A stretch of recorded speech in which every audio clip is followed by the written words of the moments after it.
Mesdames,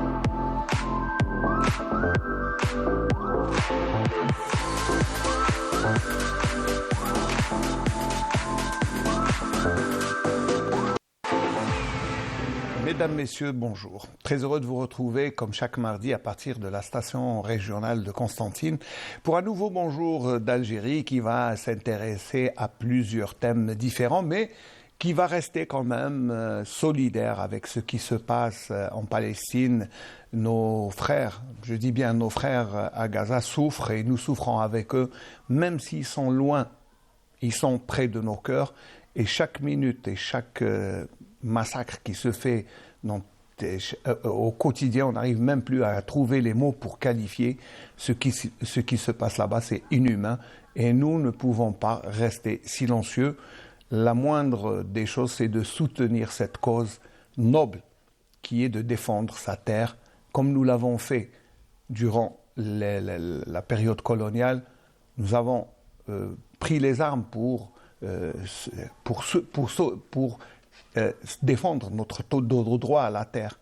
C'est ce que font les Palestiniens, c'est pour ça que nous sommes impliqués directement et indirectement. Je voulais dire ces mots avant de commencer le programme de ce Bonjour d'Algérie qui va s'intéresser à plusieurs thèmes différents. D'abord, on va parler de la sensibilisation aux effets du monoxyde de carbone. Vous savez bien que chaque année, eh bien, la protection civile lance une campagne de sensibilisation pour essayer eh bien, d'attirer l'attention des utilisateurs des chauffages, eh bien, de prendre les précautions. Le docteur Hamdi Mahmoud viendra nous en parler. Dans le deuxième temps, on parlera du mois d'octobre bleu. Novembre bleu, parce qu'octobre c'est rose, donc le mois de novembre bleu, il est dédié à la lutte contre le cancer et à la sensibilisation de la prostate, donc cancer de la prostate, donc on en parlera avec le docteur Zidi Mohamed qui viendra de Sétif pour nous en parler. Ensuite, nous allons parler d'un sujet assez particulier puisque la culture du tournesol est en train de se développer en Algérie et Monsieur Haroun Mohamed, qui est docteur en agriculture, qui est cultivateur, viendra nous parler de cette option et puis surtout qu'il y aura une journée d'études techniques qui se tiendra prochainement sur ce sujet. Voilà les trois thèmes que nous allons aborder aujourd'hui et sans transition, eh bien, je vous dis d'abord bonjour et merci d'être là, docteur Hamdi. Bonjour et merci pour cette invitation. Bonjour à tous les téléspectateurs de Canal Algérie. Alors, on a pris l'habitude de vous avoir sur le plateau pour nous parler des différentes actions que la protection civile est en train d'initier à chaque fois. Alors, aujourd'hui, commence la campagne de sensibilisation contre les effets du monoxyde. Alors, en quoi consiste exactement votre rôle, d'abord? Tout d'abord, la Direction générale de la protection civile a lancé deux campagnes en parallèle de sensibilisation qui a débuté sur le plan national à partir du 29 octobre. La sensibilisation, le premier volet, c'est la sensibilisation contre le risque du monoxyde de carbone. Et la deuxième campagne, c'est sur le risque des inondations, l'une des catastrophes naturelles. Même si on n'a pas encore de pluie, oui, nous l'attendons bien sûr avec...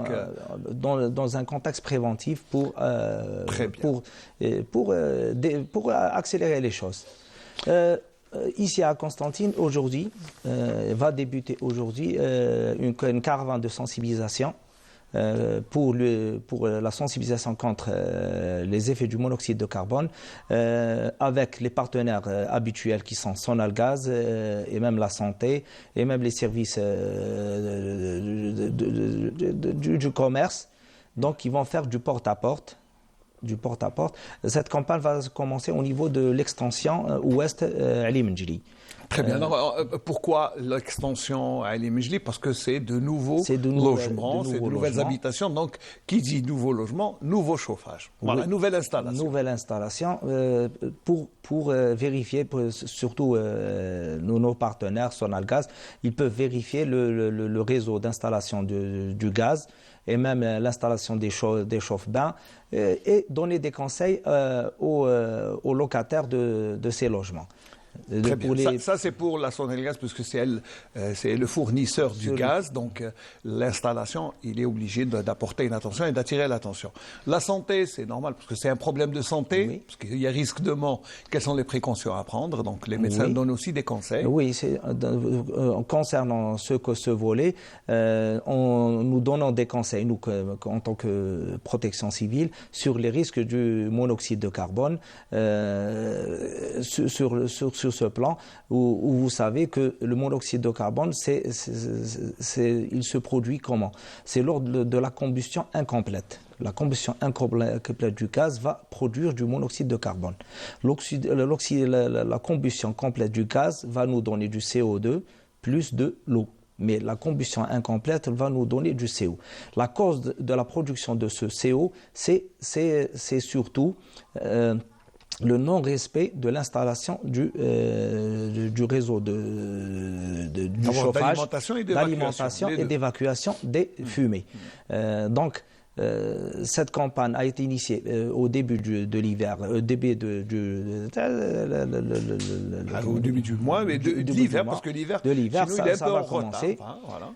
Pourquoi? Parce que il faut vérifier les chauffages, il faut les vérifier par des techniciens qui sont agréés par la Sonelgaz. Également, où tous nos citoyens oublient de nettoyer les cheminées. C'est vrai que c'est un métier qui a pratiquement disparu. Les ramoneurs. Voilà, les ramoneurs avant, je me souviens quand j'étais jeune, il y avait des ramoneurs, des gens qui venaient à la maison. Ils se déplaçaient au niveau des bâtiments où ils nettoyaient les grandes cheminées des bâtiments. Ça a disparu. Ça a disparu. Malheureusement. Voilà. Maintenant, même nous, au niveau de notre campagne de sensibilisation, on conseille les gens qui habitent au niveau des bâtiments où généralement, il y a des associations au niveau des bâtiments où ils apportent des gens pour nettoyer ces cheminées. Parce que pendant la période de l'été, les sorties des cheminées peuvent être obstruées par les nids d'oiseaux, tout débris. Donc il faut les nettoyer pour éviter tous ces problèmes. Donc c'est bien qu'il y ait de parler des associations de quartier, parce que c'est peut-être eux qui peuvent trouver la solution. Comme on le disait, le métier de ramoneur a disparu. Donc ça serait bien que ça se fasse en campagne, comme ils le font dans le quartier, une campagne de nettoyage du quartier, de désherbage. Ça rentre dans tout ce qui est collectif. Très bien. Donc, nettoyer les cheminées. Notre campagne, lorsqu'on fait du porte-à-porte avec nos partenaires, lorsqu'on entre au niveau des appartements, on donne des conseils aux citoyens. C'est des nouveaux appartements où les gens, pour conserver la chaleur au niveau de la maison, ils ferment la maison hermétiquement. Donc, généralement, au niveau des bâtiments, il y a un séchoir. Toujours. Un séchoir. Nos locataires, qu'est-ce qu'ils font? Au niveau des séchoirs, ils installent des fenêtres en aluminium pour, soi-disant, isoler. Alors que le séchoir, il est fait pour installer le chauffe-bain. Chauffe-bain et pour l'aération de l'appartement. L'aération de l'appartement. Le chauffe-bain doit être installé dans un endroit aéré où il y a une cheminée pour éliminer les gaz brûlés. Mais on a remarqué l'année passée, lors de nos visites, où les gens installaient les chauffe-bains au niveau des salles de bain. Alors que c'est interdit. C'est interdit et c'est très surtout à ne pas faire. Et même, il y a qu'ils les installent au niveau des cuisines. Donc, il faut éviter le maximum. Cuisine et la salle de bain, il faut éviter. Que ce soit pour le chauffe-bain ou la chaudière ou le gaz. Donc, il faut les installer dans un endroit où c'est aéré, où il y a un échange de gaz ou un renouvellement d'air. Surtout d'oxygène. Parmi les consignes qu'on donne exactement, il y a la manie, comme on dit, pour fermer tout, les issues au niveau du bas de la porte. Normalement, il y a un petit espace où il faut aérer pour l'aération, donc il faut les laisser pour le changement d'air. Alors que certains mettent des rubans. Des rubans pour... Alors que c'est déconseillé. C'est déconseillé. Cet espace, c'est fait pour renouveler l'air de l'appartement. Lorsqu'on renouvelle l'air, donc le risque d'asphyxie par monoxyde de carbone est réduit au maximum. Donc, lorsqu'il y a de l'air, il y a de l'oxygène au niveau d'un appartement, donc la combustion sera complète. Parmi les choses qu'on vérifie et qu'on donne conseil au niveau des citoyens, la couleur de la flamme. La couleur de la flamme Alors, elle est très importante, hein, parce que c'est facile à surveiller. Voilà. La couleur de la flamme, elle doit être bleue. Bleu, la couleur. Alors, bleue. si c'est un peu rouge ou orange, ça veut dire que là, ça ne va pas. Même jaune, rouge, jaune. Ça ne va pas. Ça veut dire que c'est une combustion qui est incomplète. Donc, il faut vérifier qu'est-ce qu'il y a comme problème. Donc, il faut nettoyer, soit nettoyer le chauffage, soit vérifier les cheminées, soit... Donc, il y a un problème. Il y a quelque chose. Il y a quelque chose, donc il faut y remédier. Très bien. Il y a autre chose aussi que les citoyens ont tendance à oublier, c'est le renouvellement de la tuyauterie. Parce qu'elle a une durée de vie. Toute tuyauterie, lorsqu'on prend la tuyauterie de gaz, il y a une date de péremption. Donc, la majorité des gens ne remarquent pas cette date. Donc, même lorsqu'ils placent la tuyauterie, ils peuvent l'oublier pendant des années et des années. Vous savez, sincèrement, moi, je vous fais l'aveu, s'il n'y avait pas une campagne de sensibilisation, si je n'avais pas reçu un agent de la Sonelgaz ici, je ne le savais pas. Je ne savais pas que la tuyauterie avait une date de péremption. Déjà, c'est une tuyauterie qui est spéciale. Des fois, les gens ils peuvent installer la tuyauterie pour l'arrosage alors qu'elle n'est pas adaptée. Non, il faut avoir, c'est la tuyauterie spéciale adaptée à gaz. Donc, même l'installation au niveau, pour l'installation pour la cuisinière ou là pour tout ce qui est pour chauffer, mais même également l'installation du réseau de gaz doit être en matière en en cuivre. La dernière période, il y a eu l'installation de tuyauteries flexibles. Et des multi-couches, ce qu'on appelle. Des flexibles, les flexibles, selon Sonelgaz, c'est des flexibles qui ne sont pas selon les normes. Donc, ils ne doivent pas être installés. Lorsqu'on place les chauffages, les gens, pour la facilité, la petite partie, ils disent un flexible. Alors que c'est plutôt le contraire. Faudrait. Mais en plus, il fait chaud. Près du chauffage, il fait chaud. Donc, si s'il y a si on fait un geste incorrect, il peut se déchirer ou mal remarquer. Ou une fuite de gaz. Donc, de préférence, une installation adaptée, l'installation directement selon les normes la Sonelgaz. Très bien. Il y a aussi, pourquoi les gens de la direction du commerce sortent avec vous aussi, c'est pour la qualité. La qualité du produit. Est-ce que le chauffage il est conforme aux normes ou non? Même le chauffe-bain, est-ce qu'il est conforme aux normes ou pas? Donc c'est tout ça. Bon, on va voir, hein, on a des images des campagnes précédentes que vous avez faites et que vous avez organisées. Juste quelques images pour voir comment se déroule, parce que c'est vraiment du porte-à-porte. C'est du porte-à-porte. C'est pas... L'objectif, c'était les nouveaux bâtiments, parce que la majorité des gens qui se sont installés au niveau des nouveaux bâtiments, ils vivaient dans des anciens quartiers où les bâtisses, c'est des anciens bâtisses où il n'y avait pas de risque. Mais au niveau de ces nouveaux bâtiments, tout est hermétique. Oui, ça, donc le risque est accru. Donc, c'est pour ça que vous faites ces campagnes de sensibilisation. Surtout, généralement, on fait des nouveaux couples, on a des nouveaux familles. ما عندهمش هاد لا كولتور الوغ كو نو بارون وكلش كانوا من قبل ils étaient très minutieux في هذا الشيء توصل الليل يقفل الغاز c'est vrai puis يحلوا الطاقه une ouverture toujours on se demandait toujours pourquoi même s'il fait froid il y a toujours une fenêtre entrouverte ou la porte du séchoir comme on dit. Alors les images ça là comme ça on peut s'enquérir de ce qui se passe dans une opération de sensibilisation qui a commencé aujourd'hui. Qui a commencé aujourd'hui à Constantine. Très bien. On regarde les images.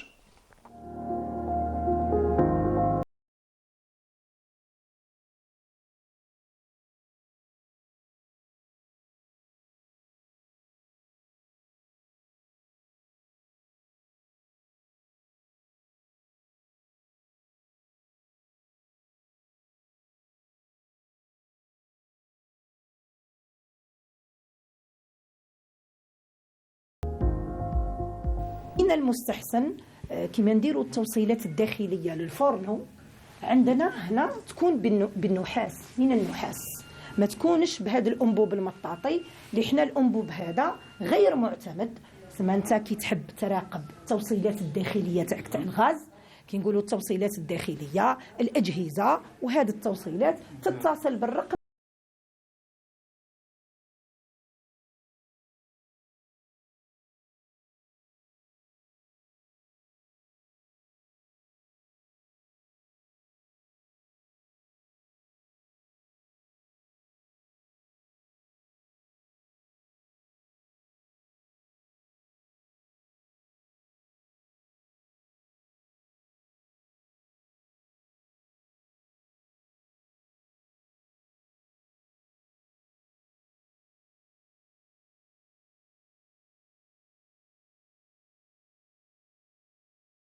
التويو هذا راهو فان ديلي تاعو بيريمي. شوف باه هذا الفيكسيبل انتردي. الشتا نحبو غير السخانة، شتي نسخنو وخلاص، ما نفهموش حوايج اخرين، غير لا شمينا ريحة ولا حاجة خاوية. بس حكيت الحاجة قليلة ما نشموهاش صح. بحال الطاقة في اللسان يخلي شوية الطاقة محلولة. أنا خاف من الغاز. وربي يسترنا الكل ان شاء الله، ربي يبقى لكم الستر الكل ان شاء الله يستركم. تخنقت منهم الناس بزاف، مات منهم الناس بزاف. نقولوا احنا الناس هذو يفيقوا الحوايج هذو، يحميوا رواحهم، يحميوا ولادهم، يحميوا جيرانهم. Attention, parce que bon là, c'est quelques conseils, mais il faut être vigilant et méticuleux. Et surtout, avant la mise en service, c'est le nettoyage. Le nettoyage. Et surtout ne pas le faire soi-même. Oui, généralement les gens veulent le faire soi-même ou l'apporter des gens qui bricolent, c'est des bricoleurs. Alors que normalement, un agent, un chauvagiste qui est qualifié, qui est agréé par la Sonalgaz, donc il est qualifié pour ça. Donc même lorsqu'il nettoie le chauffage, donc il va respecter toutes les conditions, soit le démontage, soit le montage du chauffage. Donc en toute sécurité, donc vous pouvez même l'utiliser en toute sécurité. C'est surtout, et c'est cette période, hein, parce que avant la mise en service, à partir de cette durée, avant l'utilisation, avant le début du grand froid. Et une fois. Alors qu'on allume, qu'une fois que c'est utilisé, ça chauffe. Bon, bien sûr, on a pris toutes les dispositions, ne jamais tout fermer parce que c'est important, on ne le dira jamais. Toujours laisser les petites ouvertures pour laisser le renouvellement de l'air, de l'oxygène au niveau des habitations. Pour le but, donc, le but, c'est la combustion complète. Pour qu'il y ait une combustion complète, donc, il n'y a pas de danger. Il n'y a pas de danger. Donc, puisque lorsqu'il y a une combustion complète du gaz, ça va produire du CO2. Le CO2, c'est pas dangereux. Non, c'est pas dangereux. Parce et le monoxyde de carbone, oui. Le monoxyde de carbone, c'est très dangereux. Pourquoi il est dangereux? Le monoxyde de carbone, il est produit lorsqu'il y a une combustion incomplète. Le monoxyde de carbone, les qualités physiques, a une affinité par rapport à l'hémoglobine 25 fois plus que l'oxygène. C'est pour ça qu'il y a, il y a une asphyxie. Une asphyxie. Voilà, donc, il va vous prendre l'oxygène qui est dans vos poumons. Du CO2, directement, il va passer au niveau de la circulation sanguine, il va s'accrocher au niveau de l'hémoglobine, donc il va s'accrocher au niveau de l'hémoglobine et il ne va pas laisser l'oxygène s'installer, parce que l'affinité, elle est plus importante. Elle est plus importante. Donc il va y avoir, on dit une intoxication aussi. Donc il va provoquer une symptomatologie. Ça commence par des maux de tête, des céphalées, des nausées, jusqu'à la fatigue, une faiblesse, jusqu'à la paralysie complète et même jusqu'à la mort. Donc ça c'est malheureusement, c'est que même à notre époque, avec toutes ces campagnes de sensibilisation, il y a encore des morts. Malheureusement, on dit des familles entières. Pour vous dire, sur les 10 mois, sur le plan national, les statistiques de la Direction générale de la protection civile, les 10 mois passés, à partir de janvier 2023, on a eu 105 morts. C'est 105 morts de trop morts de plus. Oui, voilà. Et ce 105 morts de trop, qu'on dit. De trop, oui, parce que puis on peut éviter, c'est pas, on va dire, je sais pas. Elles sont évitables. Ouais. Elles sont évitables en faisant certaines normes de précaution, à suivre des consignes de prévention. Donc, il y a eu 105 morts et plus de 2000 personnes qui ont été sauvées d'une mort imminente. Donc, alhamdoulilah, on a pu sauver beaucoup de gens, mais comme on dit, les 105 mais il y a eu 100 morts de plus, 100 morts de trop. 100 morts, il faut le dire. Hein, et puis c'est bête de mourir par le chauffage, alors qu'on peut prendre des précautions. Donc il y a eu soit par le chauffage, soit par le chauffe-bain. Le chauffe-bain aussi. On oublie, hein, on parle du chauffage, mais on oublie le chauffe-bain. Ces dernières années, c'est beaucoup plus le chauffe-bain. Le chauffe-bain, dans certaines maisons où il y a la manie, où certains mères avec leurs filles, généralement c'est le week-end, le vendredi, ils ferment la maison hermétiquement, ils entrent au niveau de la salle de bain, Donc, Et si la succession, chacun prend la douche. Donc, on a eu des asphyxies, plusieurs femmes. personnes. On les a, alhamdoulilah, on les a sauvés, mais c'est la manie. Alors que normalement, tout doit être aéré. L'installation du Alors, on revient, parce que le chauffe-bain, moi je l'ai vu dans plusieurs maisons, là, il est installé à la cuisine. Là, c'est une bêtise. Ou qu'ils ne font pas de cheminée. Il n'y a pas de cheminée, sans cheminée. On se demande. Il dit une cheminée. Alors qu'il doit évacuer. Les fenêtres, les fenêtres en aluminium qui sont double vitrage, hermétiquement. Et donc, les fumées brûlées, les fumes brûlées. Les gaz brûlés, donc, la cheminée, elle est obligatoire. Ou une cheminée qui est les normes. Des gens, des fois, ils font des cheminées qui sont, c'est des accordéons qui sont un peu flexibles, qui complètement. Donc, une installation adaptée. Voilà, il faut une conduite d'aération avec une sortie extérieure et de préférence en inox. Je ne sais pas si c'est l'aluminium plutôt. C'est de l'aluminium, mais ce n'est pas en plastique parce que certains utilisent. Alors, il faut recommander. Pas de chauffe-bain dans la salle de bain. Pas de chauffe-bain dans la salle de bain et même au niveau de la cuisine. Et la cuisine, donc il faut mettre dans un endroit où ils sont aérés. Généralement, au niveau des appartements, il y a les séchoirs. C'est fait pour ça. Séchoir à la limite, près du balcon aussi. Près du balcon. Il y a certains qui ont un balcon et non pas un séchoir. C'est la même chose. Voilà. Donc le mettre dans un endroit où il est aéré. Soit on évite tout risque d'asphyxie.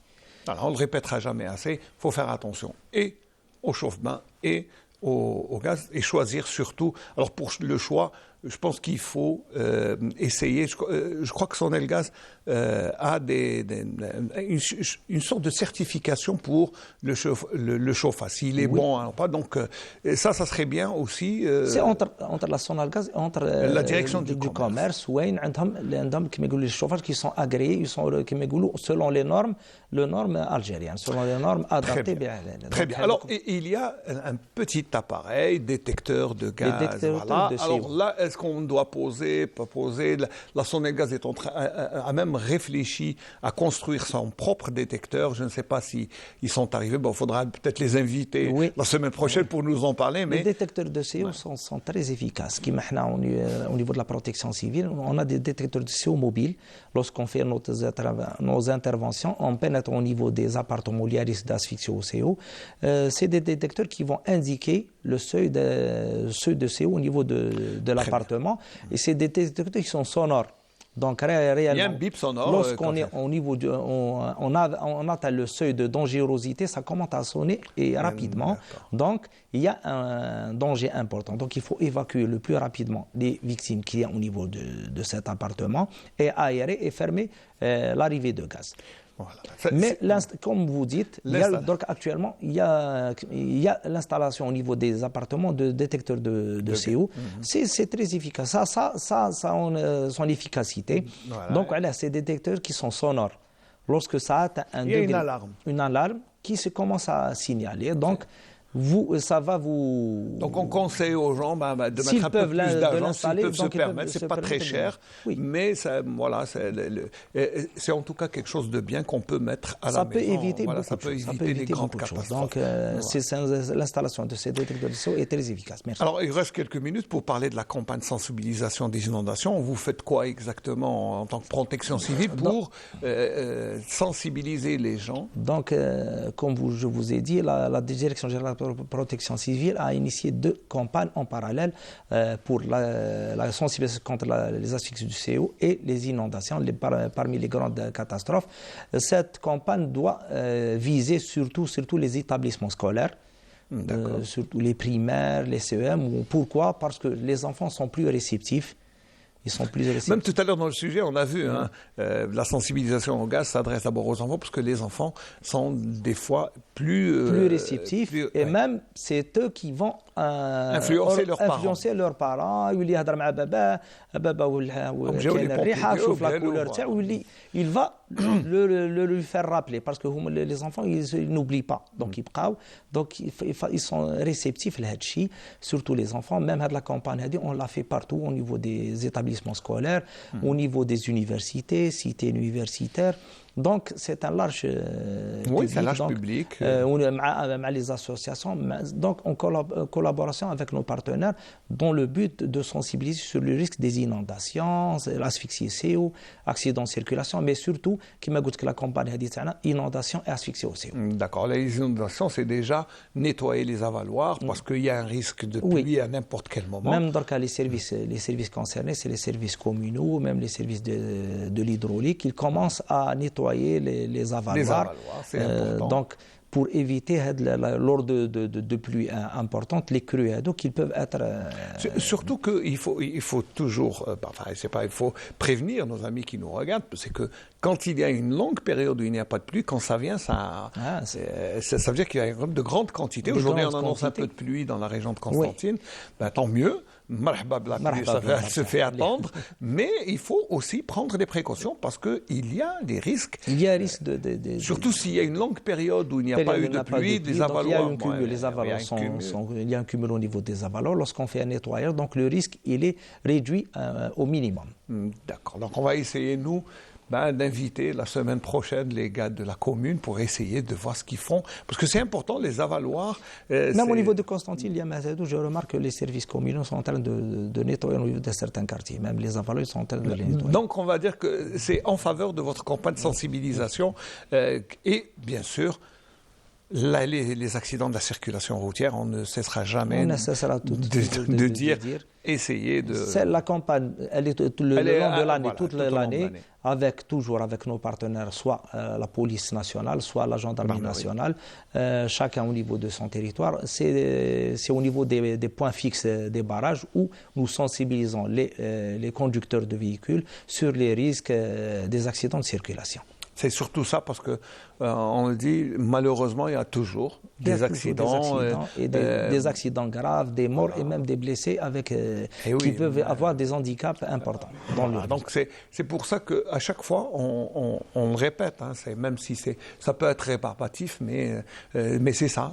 À chaque fois, doit le faire. On doit le faire. C'est d'abord, si on est fatigué au volant, reposez-vous. Il faut mieux faire un retard de 2-3 heures, mais arriver à bon port, surtout les conducteurs de bus, les camionneurs, ceux qui ont des marchandises à transporter, où ils doivent respecter les délais de repos lors d'un trajet. Donc ils doivent, après un certain nombre d'heures de conduite, ils doivent s'installer et se reposer.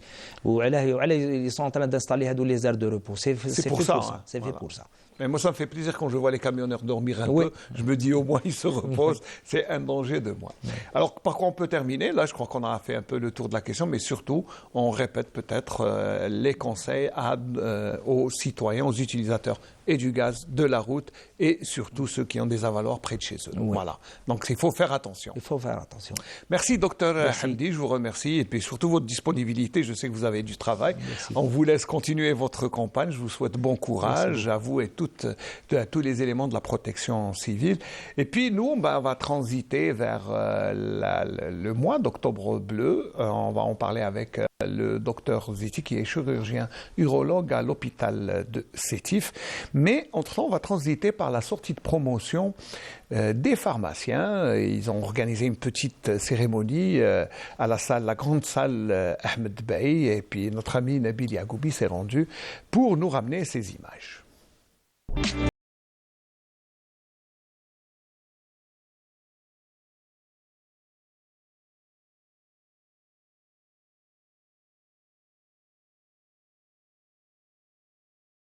اليوم المميز الذي لا طالما انتظرناه طويلا والذي تنطوي فيه صفحة من صفحات العمر المشرقة، صفحة مليئة بالسعي والعمل والاجتهاد. هذا اليوم الذي نجني فيه ثمار المشقة والتعب ونودع فيه أصدقاء وأحبة تعرفنا عليهم خلال مسيرة تعليمية ستبقى ذكراها عالقة في الأذهان والقلوب. فتحية لزملائي.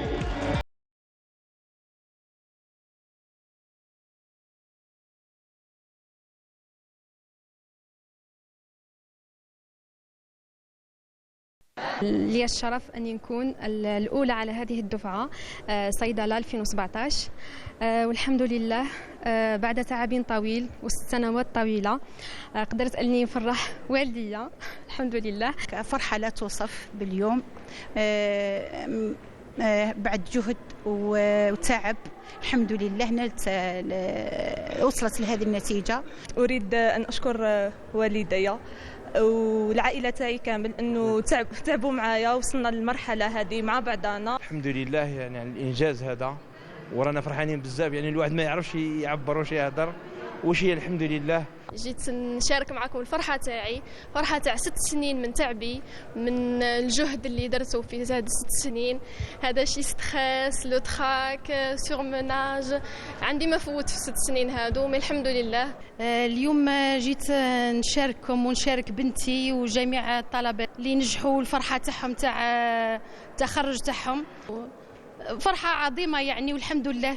Je suis très fière d'être pharmacienne, je suis fière d'être pharmacienne algérienne. ربي يوفقنا إن شاء الله. أنا جد فخورة وفرحتي لا تقدر بثمن، وأن هذا النجاح الذي حققته ابنتي يعتبر منبعا لحياة جديدة بالنسبة إلي، ومبعث لروح جديدة وقوة جديدة تساندني بها في مستقبلي. أتمنى لها التوفيق وآفاق أخرى مملوءة بالنجاحات. اليوم راح نشارك معكم الفرحة تاعي أني تخرجت بعد 6 سنوات من التعب والإرهاق. مي الحمد لله كملنا وفات كلش مليح مالغري لو ستريس، مالغري كما قالت زميلتي وسام. مي الحمد لله رانا وصلنا وكملنا وفاتت بيان خلاص.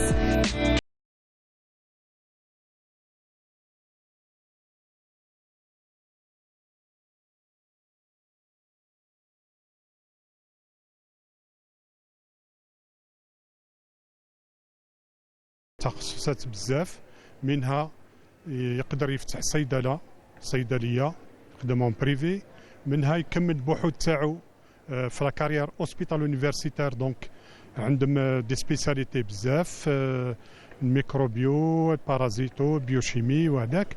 وفيها ناس اللي رايحين يديو بالدبلوم هذا يروحوا لجامعات اوروبيه ويكملوا التخصص في عده مجالات. يعني رانا فرحانين بهذا التخرج ونتمنى لهم كل نجاح.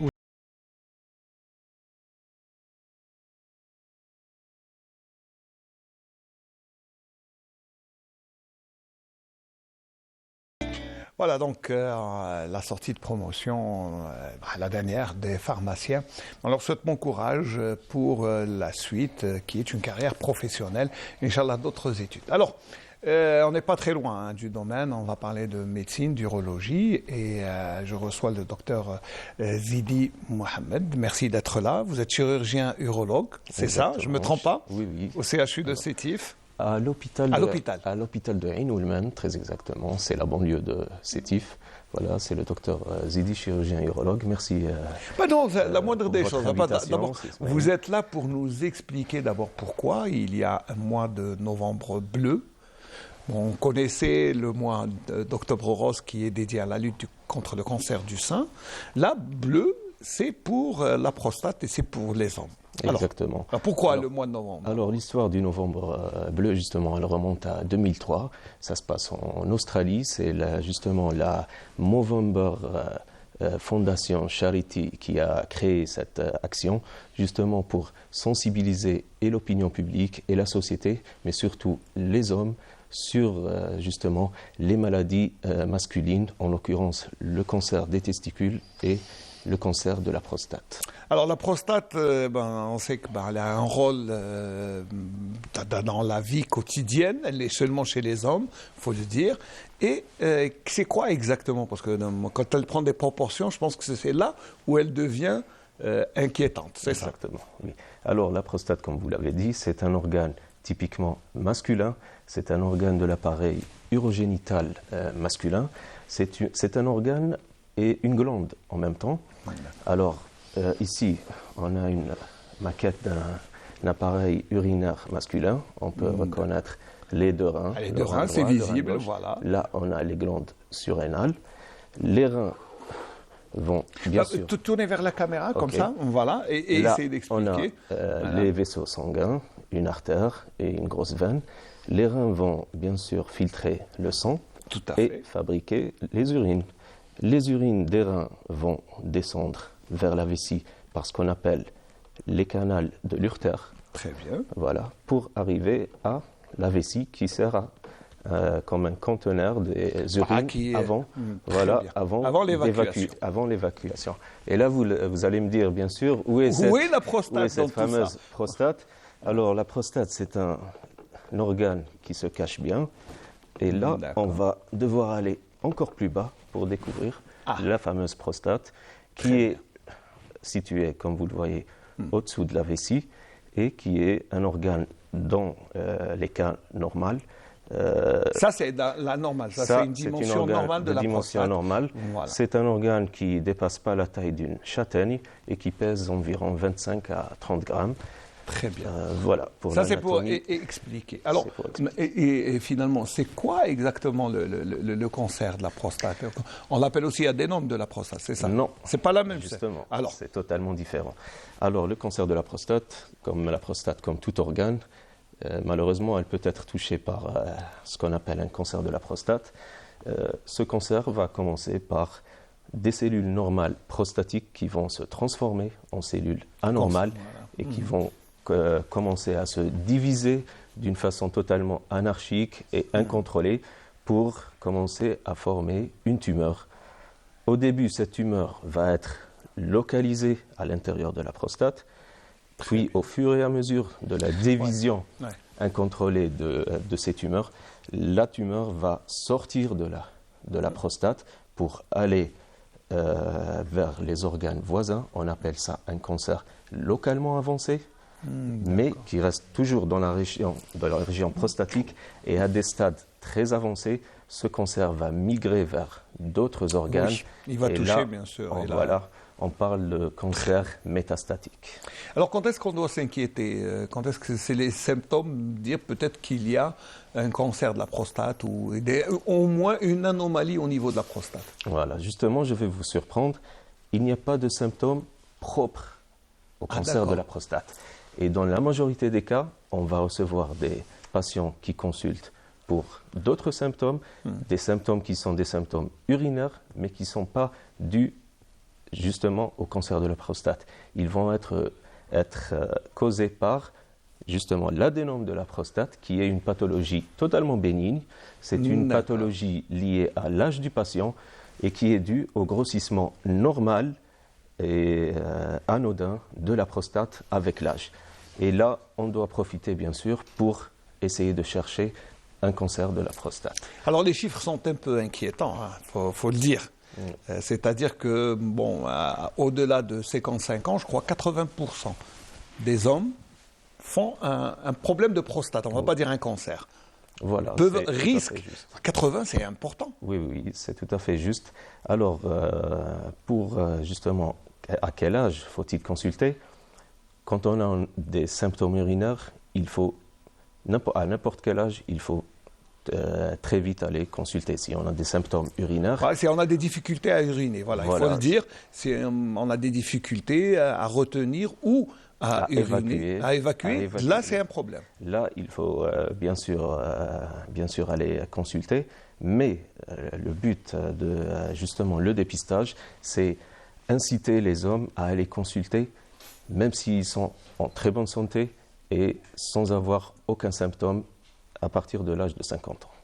Ça, c'est-à-dire qu'on doit se rendre chez vous obligatoirement au moins une fois par an, par 2 ans. Pour pouvoir découvrir si malheureusement on a un cancer, on pourra le découvrir à un stade précoce qui pourra être guéri avec beaucoup de chances de guérison. Voilà, justement, la chance de la guérison, c'est bien de dire que c'est guérissable. Voilà, s'il est pris en charge à temps, bien sûr, on peut guérir du cancer de la prostate. Bien sûr, justement. Quel est, je ne sais pas, quel est le pourcentage de guérison?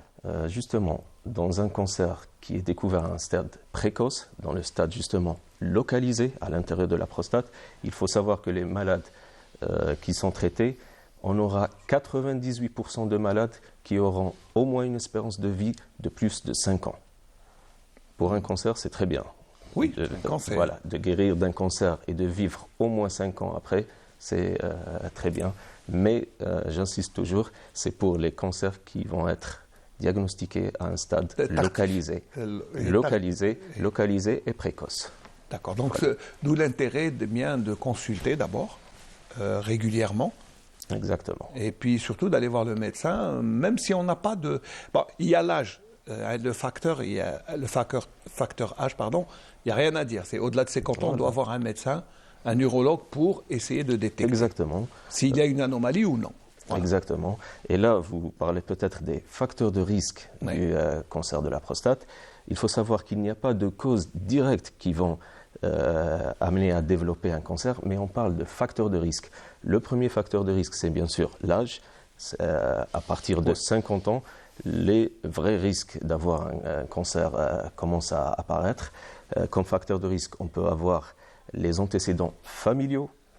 C'est vrai que s'il y a un membre de la famille qui a fait ça, donc ça aura un risque de... Et là, on parle de cancer de la prostate dit héréditaire. Ça concerne 10% de tous les cas des cancers de la prostate. Et on parle de cancer héréditaire si on a 3 membres de la famille qui ont eu un cancer de la prostate, ou alors 2 membres qui ont eu un cancer de la prostate avant l'âge de 55 ans, à un âge précoce. Comme facteur de risque, on trouve aussi l'origine ethnique, car les études ont découvert que, par exemple, la société afro-américaine et antillaise sont les plus touchées par cette maladie. Et actuellement, les études se basent beaucoup sur la recherche de facteurs de risque alimentaires. Il n'y a pas encore assez de direct preuves. avéré, mais il y a quand même... Mais quand même, on commence à parler des graisses animales comme facteur de risque alimentaire. Oui, mais comme c'est un bout de graisse, donc il peut y avoir une origine, peut-être les aliments. Voilà. Je dis peut-être, je ne sais pas, même si ce n'est pas avéré. D'où l'intérêt... Comme facteur, au contraire, protecteur, on commence à beaucoup parler de la tomate, qui est pour l'instant considéré comme l'ami de la prostate grâce à une substance appelée le lycopène qui est apparemment qui protège contre le cancer de la prostate. Donc prendre de la tomate, c'est bien. C'est l'ami de l'homme. C'est l'ami de l'homme. Et c'est comme la pomme, comme c'est la même famille. Exactement. Donc voilà. Donc ces 2 fruits. Parce que je dis bien, la tomate est un fruit, mais pas un légume, même si certains ont tendance à penser ça. Alors, mais il y a aussi autre chose pour la prévention, on peut faire du sport, et ça c'est très conseillé. Oui, alors comme toi ou moi, maintenant on est assis sur notre prostate.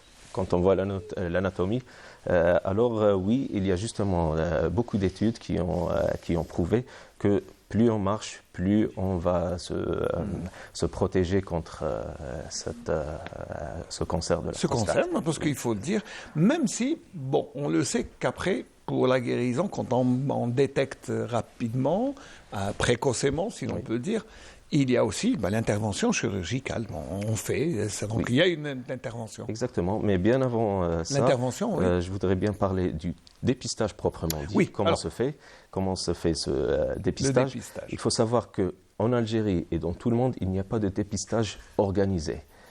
Et comme je vous l'ai dit, on va à chaque fois profiter de l'arrivée du patient, même pour un autre problème, une autre symptomatologie, pour justement proposer à notre patient de se faire dépister contre le cancer de la prostate. Le dépistage, c'est une opération très simple, très facile à faire. Elle repose sur un examen clinique qui repose lui-même sur le toucher rectal. Le toucher rectal, on va venir à... c'est juste pour introduire et essayer de toucher. Justement, on va venir par l'index, par le bout de l'index du médecin, on va venir palper cette prostate pour justement rechercher une anomalie, soit du volume, soit de la forme, soit de la consistance de la prostate. Ça, c'est pour le toucher rectal et qui reste un examen tout à fait indolore. Il y a beaucoup d'hommes qui ont peur de ce toucher rectal. Je leur dis que c'est un examen totalement indolore. Et le deuxième élément pour le dépistage, ça va être une seule et unique analyse sanguine qui s'appelle le taux de PSA. PSA pour prostate spécifique antigène, c'est l'antigène spécifique de la prostate. C'est une analyse sanguine. C'est une si on prend un peu de sang et on qui se fait on n'a même pas besoin d'être à jeun pour la faire. Voilà. On peut la faire à tout moment. Voilà. Et justement, on va associer le résultat du toucher rectal avec le résultat de cette analyse pour justement savoir si on a un risque d'avoir un cancer ou pas. Il faut savoir que le taux de PSA, chez un homme normal, en dehors de toute affection prostatique, ne doit pas dépasser le taux de 4 nanogrammes par millilitre. Donc voilà, faut pas s'inquiéter, c'est simple, c'est pas très compliqué, on va dire. C'est très simple. C'est juste une seule consultation et une seule prise de sang. Alors des fois, c'est vrai, on a un peu tendance à avoir peur d'aller chez le médecin. Mais on a peur qu'ils nous disent qu'on est malade de cette maladie. Donc là, peut-être qu'il faut encourager les gens à aller voir. C'est rien, un médecin, c'est au contraire un partenaire. Ce n'est pas. Les dernières années, on voit de plus en plus d'hommes qui viennent, en dehors de toute symptomatologie, qui viennent de se dépister. Ça, c'est une vérité. Mais malheureusement, la plupart des cancers de la prostate sont découverts à un stade avancé, métastatique, justement par le manque de dépistage, et on va à chaque fois le découvrir de façon... fois par hasard. Des fois, souvent par hasard, car les patients ne viennent consulter que s'ils ont une infection urinaire ou ils ont un problème des symptômes graves, voilà. Alors, c'est vrai, là, c'est pas pour jouer l'alarmiste, mais c'est pour essayer un peu de sensibiliser les gens. Mais si la prostate est malade, quels sont les autres organes qui peuvent être touchés? Qu'est-ce qu'elle peut avoir? Voilà, comme vous avez vu sur la maquette, la prostate et la vessie font presque un seul organe. C'est tout à fait normal que la vessie va en premier. C'est elle qui va être touchée par l'extension de cette tumeur. Mais si on parle des organes à distance qui vont être touchés, on parle surtout de l'os. Le cancer de la prostate est un cancer dit ostéophile, et les premières métastases vont aller directement vers l'os, et surtout le squelette axial. Ça veut dire les os du bassin, la colonne vertébrale et les côtes. En deuxième position, il pourra migrer vers le foie, le poumon. Ouais, donc c'est à prendre au sérieux. Faut pas... Mais ça se soigne. Ça se soigne très bien, mais avant de soigner, on doit avoir un diagnostic sûr d'un cancer de la prostate. Quand on diagnostique, quand on diagnostique le cancer, un problème, je ne dis pas cancer, un problème de la prostate. Voilà. Alors, on va bien sûr effectuer un dépistage. Et en fonction du résultat du dépistage, soit on aura un dépistage négatif, ça veut dire un toucher rectal qui est normal, avec une analyse de PSA qui est normale. Et là, le patient et son médecin sont en sécurité et rassurés pour au moins une année. Et on pourra donner un rendez-vous l'année prochaine à ce patient, en l'absence de tout symptôme, bien sûr. Quand tout va bien, c'est une année. Une fois par an. C'est très simple à faire. Mais dans le cas d'un dépistage positif, ça veut dire un toucher rectal qui est suspect ou une analyse de PSA qui est supérieure à 4 nanogrammes par millilitre, et là, c'est un dépistage positif et on va devoir aller chercher une preuve biologique de cette tumeur grâce à ce qu'on appelle la biopsie prostatique. Très bien. Et c'est quoi exactement? On prend un morceau et c'est ça? C'est ça, la biopsie prostatique. On va aller chercher, on va chercher la tumeur grâce à une sonde échographique qui s'appelle une sonde intrarectale qu'on va glisser dans le rectum du patient et qui est munie en même temps d'une petite aiguille. Et à chaque fois qu'on va repérer une zone suspecte, on va prélever un tout petit morceau de 1 à 2 mm qu'on va ensuite envoyer pour analyser. Et là, on va avoir justement la confirmation ou l'infirmation de la présence ou non d'un cancer de la prostate. Alors, quand c'est confirmation, qu'est-ce qu'on fait exactement après? C'est la chirurgie ou est-ce qu'on traite ou qu'est-ce qu'on fait exactement? Voilà.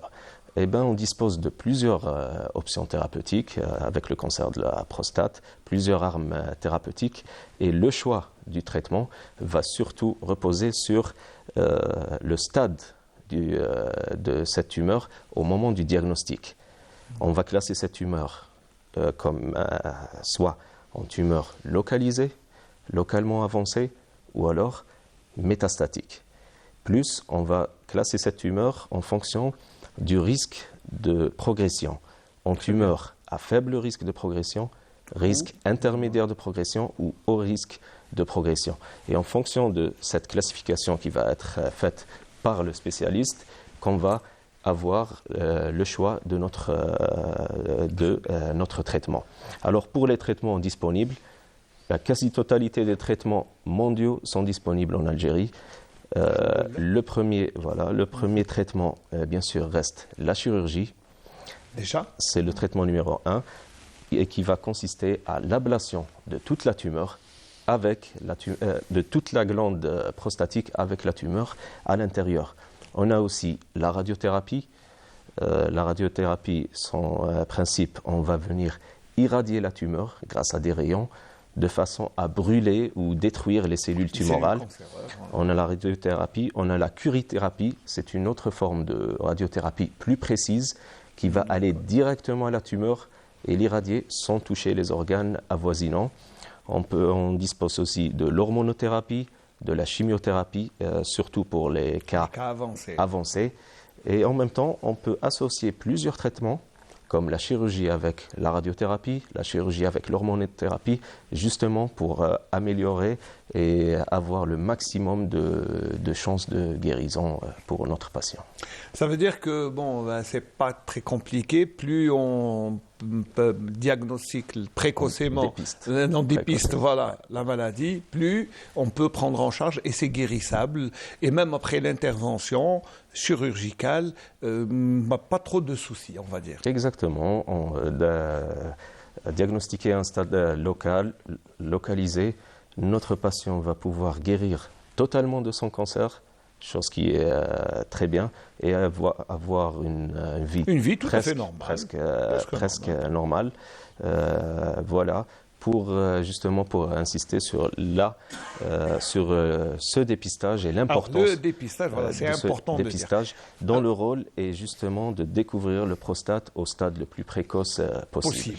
Voilà, et essayer de la prendre en charge le plus rapidement possible. Exactement. Alors, les moyens pour justement l'éviter, ça, c'est parce que on se dit c'est bien d'aller voir le médecin, mais pour l'éviter, c'est bien. Le médecin, il vous rassure, vous n'avez pas la prostate pour une année, on va dire, c'est 12 mois. Mais pour ne pas avoir l'année prochaine, qu'est-ce que je dois faire? Par exemple, quelles sont les précautions à prendre? Qu'est-ce que je dois manger? Est-ce qu'il y a des trucs particuliers à faire? Justement, des trucs particuliers, il n'y en a pas. On a parlé de l'activité sportive. Ça, c'est essentiel. Ça, c'est même pour toutes les autres maladies. Exactement. En ce qui concerne l'alimentation, il y a des études qui se font. Pour l'instant, mais rien n'est avéré. À part la tomate qui a Donc on va se rabattre sur la tomate et la pomme, d'accord. Exactement. Puis surtout prendre peut-être beaucoup d'eau. Exactement. L'eau, c'est très important. Et surtout ne pas retenir. Ne pas se retenir parce que ça peut provoquer. Peut-être ça peut être une des conséquences. Ça peut, sur une prostate malade, c'est vrai que ça peut augmenter les symptômes, mais chez un homme tout à fait normal, qui n'est pas malade, il ne peut pas se retenir trop, bien sûr. Oui, bien sûr, il ne faut pas se retenir. C'est mauvais pour la vessie, pour toute l'opération. Alors, c'est vrai, qu'est-ce qu'on peut dire aussi, parce que ça est un mois de sensibilisation, c'est nouveau par rapport, par exemple, à Octobre Rose, qui connaît une large médiatisation. Novembre Bleu est beaucoup moins médiatisé. On ne sait pas pourquoi. On ne sait pas pourquoi, malgré que ça remonte déjà à 20 ans, à une vingtaine d'années dans le monde.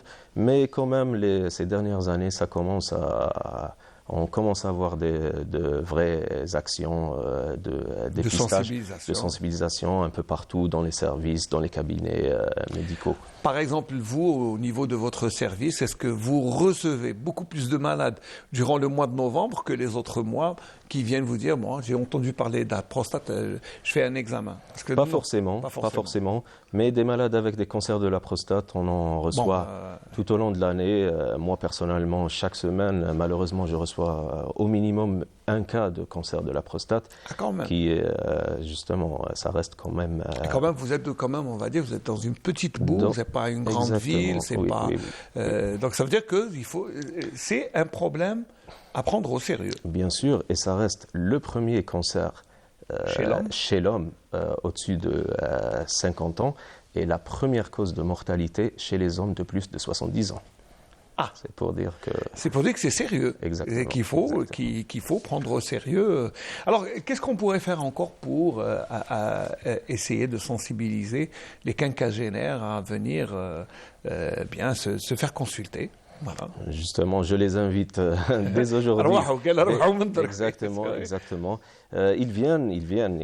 J'ai personnellement beaucoup de patients qui viennent, mais justement, on découvre chez eux des cancers à un stade souvent très avancé parce qu'ils vont venir consulter, soit pour d'autres problèmes, et on va le découvrir par hasard, soit justement quand les vrais symptômes du cancer apparaissent, et en général, ils apparaissent au stade métastatique. Justement, on parle d'insuffisance rénale, on parle de douleurs osseuses, de fractures spontanées des os, et là, vraiment...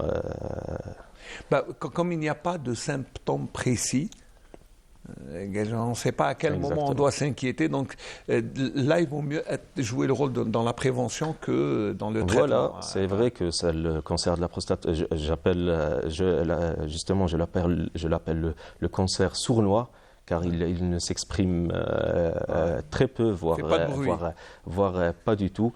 On a justement cette arme du dépistage qui est une option très facile à faire, et ça reste notre seule option pour lutter au maximum contre ce cancer. C'est votre seule arme, on va dire. Exactement. Vous n'avez pas d'autres armes que le dépistage, et appeler tous nos patients, tous les hommes, avant qu'ils soient des patients, c'est des hommes, à venir consulter, à venir se faire dépister. Même si c'est un peu difficile, on va dire. C'est vrai que convaincre les hommes d'aller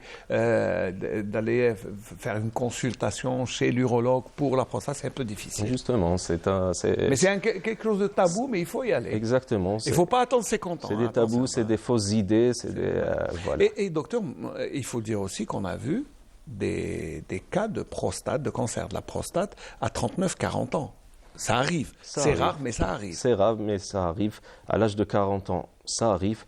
Et il faut dire justement que les cancers qui arrivent à cet âge précoce sont des cancers très agressifs. Oui. Quand un cancer arrive précocement, il va être plus agressif qu'un cancer qui va toucher un homme de 60 ou 70 ans. Il s'y prend tôt, on va dire. À l'âge de 40 ans, il attaque. Exactement.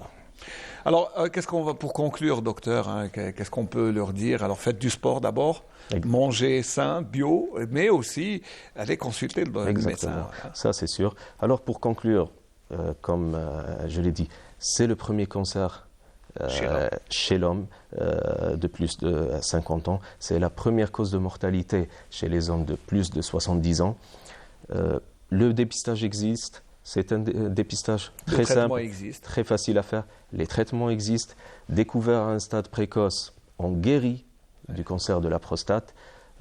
Alors pourquoi gâcher cette occasion et juste pour rappel, pour terminer, l'adénome de la prostate, ce n'est pas un cancer. L'adénome de la prostate, c'est une pathologie justement qui touche plus de 70% des hommes de plus de 50 ans. Elle est due. Il faut savoir que la prostate, à partir de 50 ans, elle va commencer à augmenter de volume de façon tout à fait c'est comme anodine. La cristalline des yeux, elle commence à diminuer. On appelle ça l'hypertrophie bénigne de la prostate, contrairement à une tumeur maligne. Et c'est une maladie de l'âge. elle va créer des symptômes urinaires, une gêne à uriner, ce qu'on appelle une polacurie, ça veut dire l'augmentation de la fréquence à aller aux toilettes, peut-être voire même une dysurie. Une dysurie, ça veut dire des brûlures lors de la miction, une petite douleur, mais c'est une affection qui reste bénigne et là, on pourra la traiter tout simplement grâce à un traitement très simple que l'homme va prendre quotidiennement. Voilà. Bien, mais on va rester sur cette note positive. Tout est guérissable à condition de s'y prendre précocement. C'est tout. Exactement. Voilà. Merci, docteur Zidi. Merci je rappelle vous. Que vous êtes chirurgien urologue à l'hôpital Ain Kbira, c'est ça? À l'hôpital de Ain Oulman. Et à cette occasion, je tiens à saluer tous mes chers patients de la ville de Ain Oulman, de Saleh Bey, et je les invite à venir consulter. Très bien, mais même vos confrères, hein. Les autres urologues, il faudrait que, bien sûr, on continuera. Hein. Vous savez, pour le mois de novembre, on continuera à sensibiliser, peut-être par des reportages, mais aussi en invitant d'autres médecins urologues pour essayer de sensibiliser sur cette maladie qui touche de plus en plus d'hommes. Et si vous avez 50 ans, allez voir le médecin, ça ne coûte rien, c'est juste une consultation. Et puis voilà, c'est le meilleur moyen de guérir. Merci docteur, je vous souhaite un bon retour à Sétif. Et puis le bonjour à Ain Oulman, qui est une grande région. Et je ne dirai pas où est-ce qu'on mange de bonnes brochettes là-bas. C'est là-bas. Très bien. Voilà, merci de nous avoir fait le plaisir d'être sur notre plateau. Nous, on va transiter et on va recevoir, on va parler d'agriculture, de la culture du tournesol. Et ça sera juste après cette chanson. Enfin, c'est pas une chanson, c'est beaucoup plus un hymne à la solidarité avec nos frères palestiniens.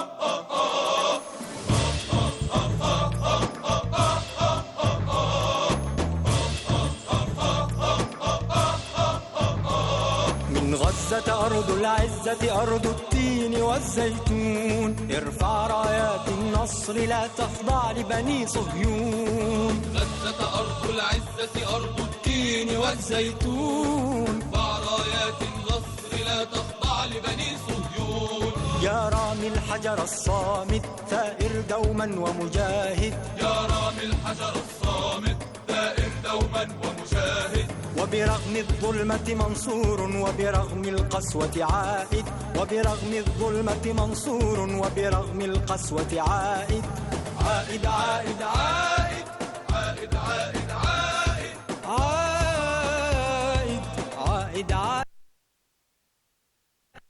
تيأس لا تخشى ظلم الناس فجهادك هذا أخي فيه سبيل لخلاص يا رامي لا تيأس لا تخشى ظلم الناس فجهادك هذا أخي فيه سبيل لخلاص ارفع يا رامي سلاحك قرآنك يشفي جراحك ارفع يا رامي سلاحك قرآنك يشفي جراحك فالحجر سيمحو الباطل وستأتي شمس صباحك فالحجر سيمحو الباطل وستأتي شمس صباحك عائد عائد عائد عائد عائد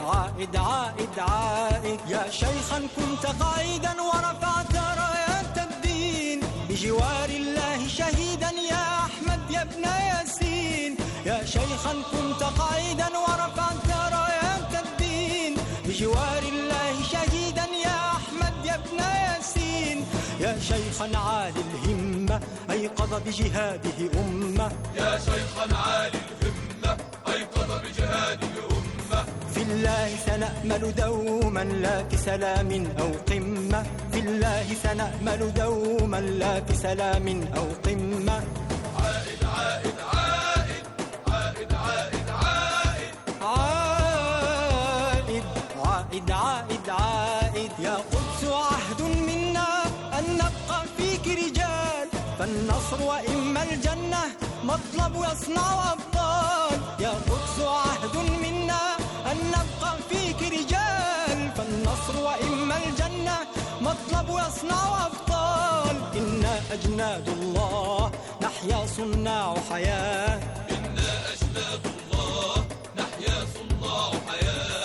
سنجيب نداء الداعي إن قال وإسلاما سنجيب نداء الداعي إن قال وإسلاما عائد عائد عائد عائد عائد عائد عائد يا أمتنا لا تهني فسنعلو بدين الله فسنعلو بدين الله بالروح يمينا نفدي صوت الحق وصدى يا أمتنا لا تهني فسنعلو بدين الله بالروح يمينا نفدي صوت الحق وصدى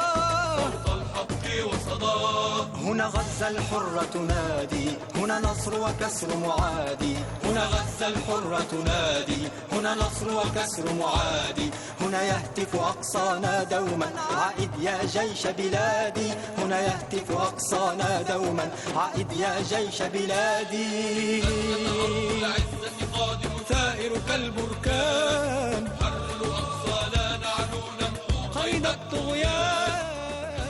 Bouhbila, c'est son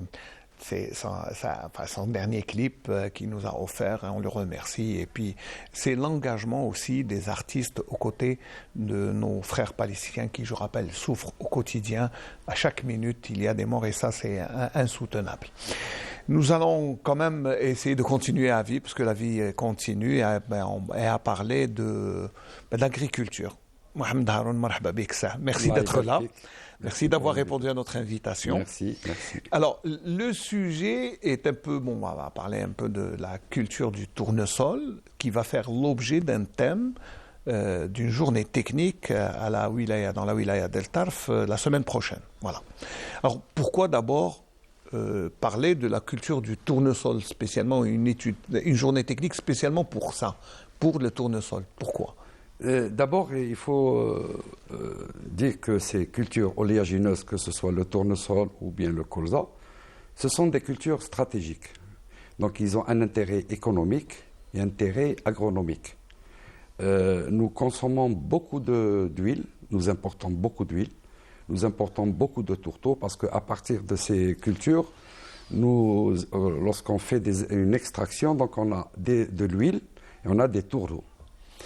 Donc ces cultures sont vraiment stratégiques. Pourquoi? Parce que déjà, nous avons besoin ici en Algérie d'un nouveau assolement. Donc on fait beaucoup plus de la monoculture, donc blé sur blé. Donc ça, c'est l'intérêt agronomique.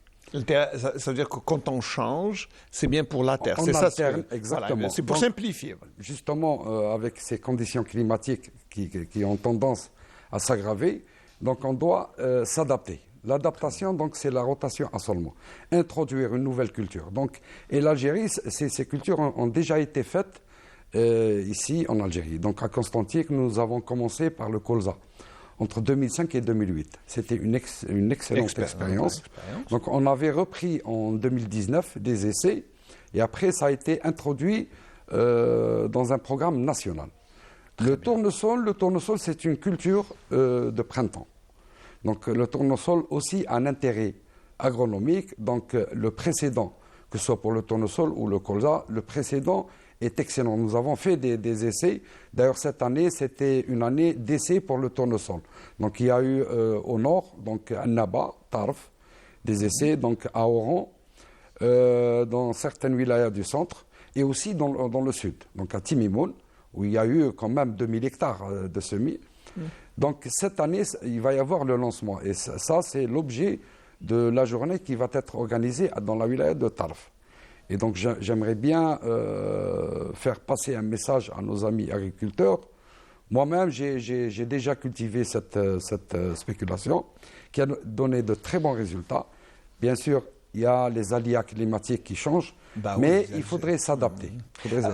Alors, un agriculteur, pourquoi aurait-il peur de risquer, on va dire, avec le tournesol? Est-ce qu'il y a un risque ou Non, par rapport il n'y a au blé, aucun risque. Bon, les expériences des années passées, il y avait quelques problèmes. Donc, il y avait le problème de la collecte et de la contractualisation entre les transformateurs et les agriculteurs. Maintenant, il y a un nouveau concept, ce qu'on appelle l'agriculture de convention.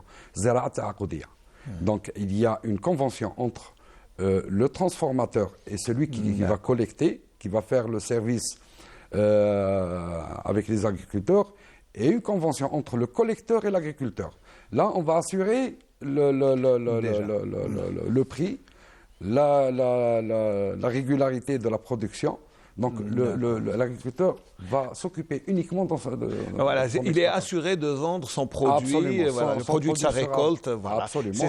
Et c'est très important parce que ça rassure l'agriculteur, ça le met dans de meilleures conditions pour justement produire, parce que le fait est là. Alors, je pense que dans cette journée technique, vous allez aborder plusieurs contraintes. Moi, dans un reportage réalisé au mois d'août, j'ai écouté un mot qui est revenu plusieurs fois dans les propos des agriculteurs. Je vous propose de regarder d'abord les images, parce que c'était lors de la récolte au mois d'août. Le reportage est signé Aïcha Boubeler, juste pour regarder comment d'abord se passe la culture et puis ce qu'il y a comme problème.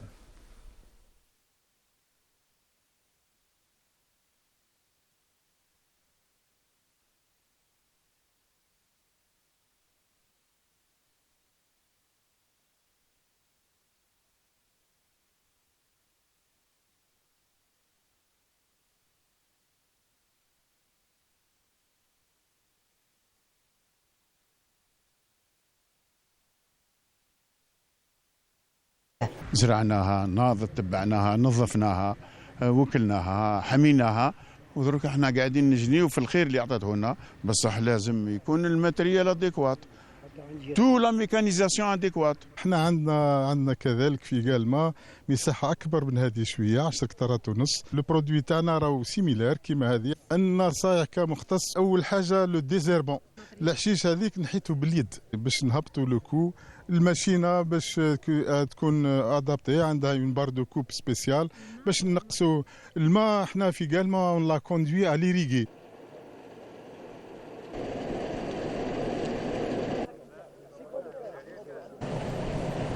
النموذج اليوم راح يخلينا نديروا لقاءات للمستقبل ان شاء الله، الموسم الفلاحي الجاي ان شاء الله، لقاءات مع الفلاحين بحضور المعاهد والبنوك واصحاب لي فورنيسور تاع البذور، به اي اشكاليه تنحط محليا ونحسبوا الحل تاعها محليا، باش يبدا الفلاح يخدم باريحيه الى وصول مرحله اخرى وهي عمليه الحصاد. واش نقدروا نقولوا كتجربه اولى مشجع للفلاحين الاخرين ينحيوا 30 قنطار في الهكتار. وهذا المردود هذا راهو مردود تاع الحوض الابيض المتوسط هنا، يعني المويان كي يدور نوزالو تور اونتر 25 et 35.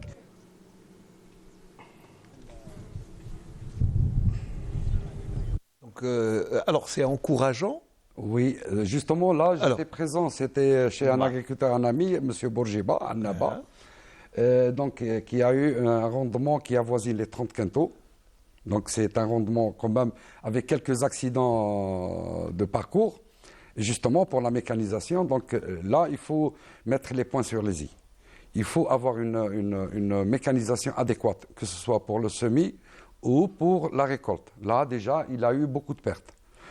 La semaine passée, on était à Oran pour une récolte dans une exploitation. C'était des pertes énormes. Donc, c'était des rendements qui avoisinaient les 35, peut-être même qui dépassent les 35 quintaux à l'hectare. Je vous signale qu'en Europe... Ça veut dire qu'on peut dépasser la norme. Oui, en Europe, c'est la moyenne de rendement.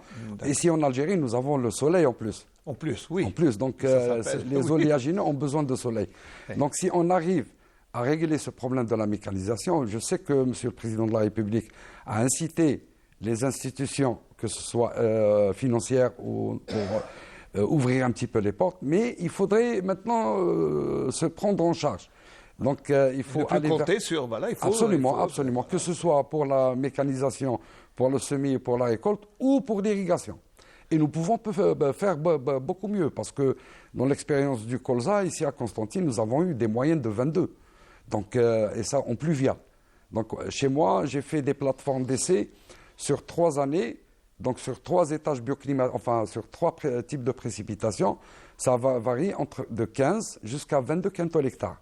Au sud, nous avons pu atteindre les 45 quintaux à l'hectare. C'est énorme. C'est énorme. C'est le double. Et en plus, pour le colza, nous avons notre propre semence. Nous avons une semence algérienne. Algérienne. Qui est propre à nous. Et qu'on peut développer. Là, déjà, c'est un grand acquis. Si on a la semence, c'est pratiquement indépendant. Pour le tournesol, il faut faire des essais, enfin des efforts avec les instituts et surtout les institutions de recherche pour avoir une semence algérienne. Alors,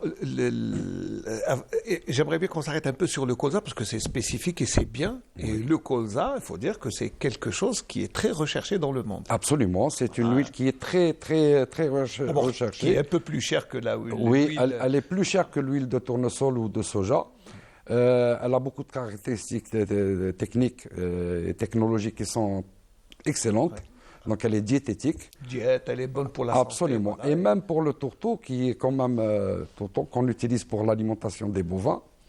Donc il peut avoisiner entre 36 et 38% de protéines. Et donc on pourra résoudre un petit peu l'enveloppe qu'on importe de tourteau, donc qui avoisine 400 millions de dinars. On rentre directement dans la sécurité alimentaire, mais aussi l'autosuffisance. Est-ce qu'on peut y aller avec tout ce qu'on a comme terre, comme végétation, comme fertilité? Parce qu'il faut dire que notre terre en Algérie, elle est très fertile. Absolument. Et à chaque fois, elle donne des productions extraordinaires. Déjà, il faudrait qu'on revoit un petit peu le terme. On va parler beaucoup plus de souveraineté que... Plus de sécurité, voilà. C'est une souveraineté, donc il faut aller vers ce thème. Nous avons beaucoup de potentialités. Nous avons un pays ce n'est pas un pays, c'est un continent. Donc, mais maintenant, il faudrait qu'on commence à aller vers les directives qui ont été citées par M. le Président de la République. Donc, avoir des statistiques, aller vers la numérisation, avoir une plateforme, une feuille de route pour qu'on puisse planifier à moyen et long terme. Et là, on pourra tout faire. Ouais. Nous avons des sols qui sont... le sol, c'est un substrat. On peut aller vers l'amélioration de nos sols. Nous avons parlé des oléagineux. Donc, les oléagineux participent à l'amélioration de notre sol. Donc, si on passe... Ça améliore encore plus. Bien sûr, bien sûr. Alors, si on fait, par exemple, l'alternance légumineuse, oléagineuse, et puis après blé, c'est extraordinaire. Bien sûr, moi, dans mon exploitation, je suis d'ailleurs depuis 14 ans en TCS, donc en technique de culture simplifiée.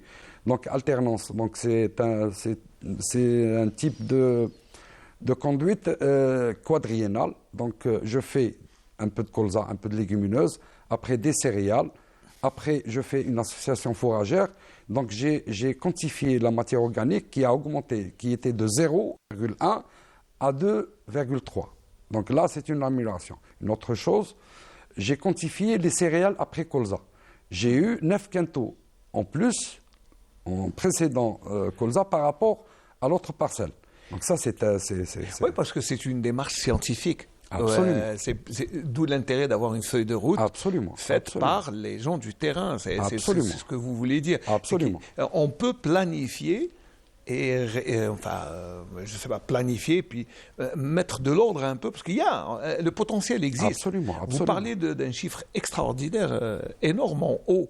Mètres cubes d'eau qu'on a en Algérie. Oui, dans le sud, sous j'arrive même plus à m'en souvenir. C'est l'albienne, donc c'est 50 000 milliards de mètres cubes.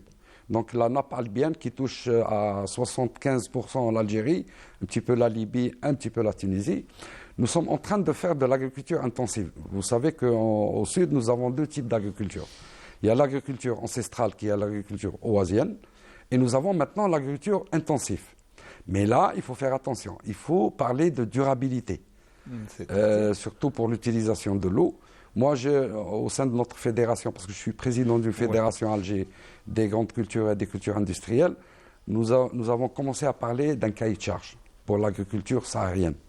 Donc, dans ce cahier de charge, il faut vraiment recadrer les choses. Oui, elle a besoin d'une stratégie spécifique parce que c'est des contraintes spécifiques et puis aussi c'est des avantages. Il y a des avantages et surtout, et je crois que quand on parle de Ouedsouf, de Mena, il y a Adrar, il y a Timimoun, il y a Jeannette, il y a Élizy, il y a des périmètres. Dernièrement, le ministère de l'Agriculture a lancé un nouveau périmètre. Je crois qu'il y a 163 000 hectares. Et à l'horizon 2030, nous allons peut-être atteindre les 1 million d'hectares. Donc il y a 1 million d'hectares dans le sud, avec le potentiel en eau que nous avons. Je sais que nous allons faire du mal. C'est-à-dire, on va être autosuffisant. On peut, parce que la question qu'on se pose, c'est vrai, c'est bien d'avoir une sécurité alimentaire, mais aussi la souveraineté. C'est un mot. Absolument. Un mot clé qui revient et qui est important, surtout au vu de ce qui se passe dans le monde. Absolument. Un changement géopolitique, le problème de la crise ukrainienne, la crise sanitaire, une crise mondiale qui commence enfin, elle commence. Bah oui, déjà. D'autant plus qu'on a été touché par la Covid. Le monde entier a été freiné là. Mais on peut reprendre, donc on doit revoir stratégie, parler de sécurité, souveraineté. Et on peut s'autosuffire, surtout parce que c'est important. Si on a tous, le Sud est important, là c'est vraiment peut-être l'avenir et non le Sud en termes d'agriculture, je pense. Absolument. Et aussi, il faudrait aller vers une agriculture moderne, scientifique. Même Monsieur le Président de la République, on en a parlé. Donc, donc il faut aller vers des méthodes scientifiques, des méthodes là où on pourra avoir des rendements, une productivité assez importante. Et on pourra le faire. Et même en aidant les petits agriculteurs. Ce qui est bien, c'est que, il y a comme vous le disiez, il y a des conventions, c'est-à-dire qu'on donne aux petits agriculteurs, on lui donne la semence, on lui montre comment il fait, et on achète déjà son produit. Bien sûr, un accompagnement, justement, c'est ça, c'est ce qui est très important. Il faudrait que le maillon le plus fort qui se situe entre l'agriculteur et le transformateur, c'est le collecteur. C'est lui qui a toute l'information vis-à-vis des deux autres parties. Et c'est lui qui va se charger pour tout ce qui est financement, tout ce qui est suivi, tout ce qui est technique, tout ce qui est collecte, et surtout assurer une bonne technicité surtout vulgarisation pour l'agriculteur. Alors, quand on parle mécanisation, ça veut dire quoi exactement? C'est importer des machines à cultiver? C'est comment? Personnellement, moi, je suis un profane. Nous avons des unités de production de machinisme agricole ici en Algérie. D'un autre côté, nous avons des ingénieurs qui sont au chômage. Pourquoi ne pas les recruter? Parce que c'est des ingénieurs qui sont très capables. Oui. Et pour améliorer notre matériel, parce que le matériel qu'on est en train de produire maintenant, désolé de le dire, mais il est obsolète. Et il faut s'adapter. Il faut dire que c'est une technologie des années 70-80. Absolument. Donc maintenant, les besoins ont changé. C'est pour ça que dans le reportage, l'agriculteur passait de découpe basse, que nous, on ne comprend pas. Parce que déjà une moissonneuse, la moissonneuse qu'on a vue, quelqu'un m'a dit en rigolant, donc nous sommes le seul pays qui a une moissonneuse qui fait la récolte et le semis en même temps. Ça veut dire que c'est des moissonneuses qui produisent beaucoup de pertes à l'arrière. D'accord. Donc là, il faudrait améliorer. Concernant les barres de coupe, ce n'est pas une technologie extraordinaire. C'est très simple. Même la dernière fois, j'ai parlé avec un petit artisan. Ouais. Il m'a dit qu'on peut la faire. Donc là, et on peut résoudre surtout le problème des pertes. Réduire les pertes, c'est parce que la production naturelle, elle est là. Et réduire les pertes, je pense, c'est le souci premier. Alors, en tant que fédération, vous savez, je pense à une stratégie à mettre en place. Est-ce que c'est difficile, d'abord? Non, je ne pense pas. Nous sommes une force de proposition. On est en train d'élaborer des dossiers qu'on présente au pouvoir public. D'ailleurs, nous avons 4 unions à l'intérieur de notre fédération. Une union pour les grandes cultures, donc les céréales, une union pour les légumineuses alimentaires et fourragères, une union pour l'agriculture saharienne, une 4e union pour l'agriculture industrielle. À l'exemple du colza, du tournesol, de la tomate industrielle. Voilà. Donc on est en train de raisonner comment on peut améliorer notre productivité, comment on peut améliorer et voir tous les chapitres, donc la mécanisation, le financement, la technique. Et aussi, nous essayons de collaborer avec les instituts de recherche et les universités. D'ailleurs, nous avons créé à l'intérieur de notre fédération ce qu'on appelle Dar al-Ilm. C'est là on va réunir les professionnels, donc les agriculteurs, les opérateurs économiques et surtout les chercheurs. Donc, et là, on va essayer de discuter sur les possibilités et les leviers, comment améliorer notre agriculture. Surtout que notre université produit des bien techniciens, sûr. des ingénieurs d'une manière régulière et qui peuvent facilement trouver du travail avec cette... Absolument, parce que depuis longtemps, nous n'avons fait que produire de la littérature. Maintenant, il faut que cette littérature soit mise sur le terrain. Voilà, c'est la mise en pratique de tout ce qui est... Absolument. Il y a une culture qui se fait à Constantine, qui est peut-être à petite échelle, c'est celle du safran. Oui. Qui est une petite réussite qui mériterait à s'agrandir, à faire des émules, je pense. Absolument, c'est une culture qui a commencé ici à Constantine, donc qui a donné de très bons résultats, qui maintenant, d'ailleurs les bulbes de safran maintenant sont vendus, produits ici à Constantine, sont vendus un peu partout en Algérie. C'est une culture très délicate, mais qu'on peut développer, surtout pour la femme rurale. Là, j'insiste pour la femme rurale, parce que c'est une culture très spécifique et surtout, elle a besoin d'attention et je crois que seules les femmes peuvent apporter cette attention. Absolument. Très bien. Non, je voulais parler de ça parce que c'est important, parce qu'il y a une petite expérience à Constantine qui est bien et qui demanderait à faire des émules un peu partout. Parce que ça ne demande pas, je pense pas, ne demande pas beaucoup de choses. Mais... Elle ne demande pas beaucoup de choses, pas beaucoup de terrain. Et en plus, c'est un... Et ça peut rapporter gros, voilà. Oui. À forte valeur ajoutée. Voilà, c'est petit, mais ça coûte très cher. Absolument. Alors, par quoi on peut terminer, Monsieur Haroun, Mohamed, parce que c'est important de se projeter sur l'avenir. C'est bien d'organiser, moi je dis toujours, c'est bien d'organiser une journée d'études, mais avec quoi on va sortir à la fin? Il faut maintenant déjà commencer à planifier les choses, voir qu'est-ce qu'on peut faire. Pas uniquement dans les oléagineux, dans les céréales, nous avons des possibilités d'augmenter bien sûr, il y a les aléas climatiques, la sécheresse, mais on peut s'adapter. Commencer à faire une collecte d'informations. Donc d'ailleurs, il va y avoir ce qu'on appelle le RGA, donc le recensement général agricole. Là, à partir de là, nous allons avoir une base de données, le nombre d'exploitations, le nombre d'exploitants, aller vers ce qu'on appelle une cartographie. Donc là où on est en train de produire du blé. D'ailleurs, il y a une indication pour produire du lait, du blé. Par contre, nous sommes en train de le produire dans des zones là où il ne faut pas produire du blé. C'est pour ça qu'on est en train de parler d'une cartographie, donc pour situer les zones de production, les zones potentielles, s'occuper un petit peu de la production animale, donc le lait et la viande. C'est vrai qu'on oublie un peu, même si ça fait absolument. Que ce soit la viande blanche ou la viande rouge, nous avons des potentialités à développer. Donc, voir un petit peu les statistiques. Surtout que là, vous parliez tout à l'heure d'un dérivé qui servirait comme aliment de bétail. C'est les tourteaux. Ce qui est important. Absolument, c'est une matière que l'Algérie importe à 100%. C'est à peu près entre 400 jusqu'à 500 millions de dollars.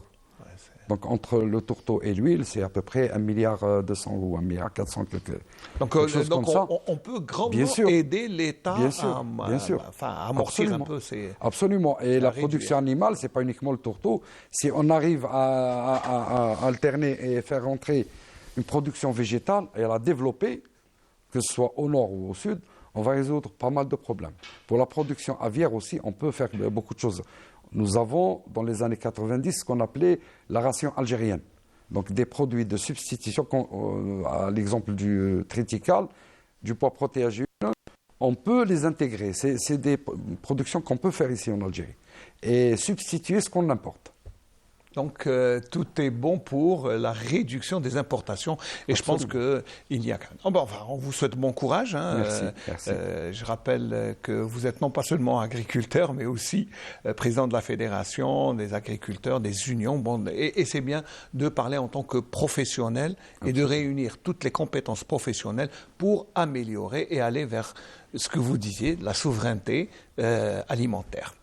Merci d'avoir fait le déplacement, Merci à Monsieur vous. Haroun. On vous souhaite bon courage pour la journée technique qui, je vous rappelle, se tiendra la semaine prochaine, dimanche, c'est ça? Voilà. Dimanche dans la Wilaya Tel Taref, et qui va regrouper tous les professionnels pour essayer de sortir avec une stratégie commune pour développer cette culture, d'abord du tournesol et d'autres oléagineuses peut-être. Oui. Voilà. Oui.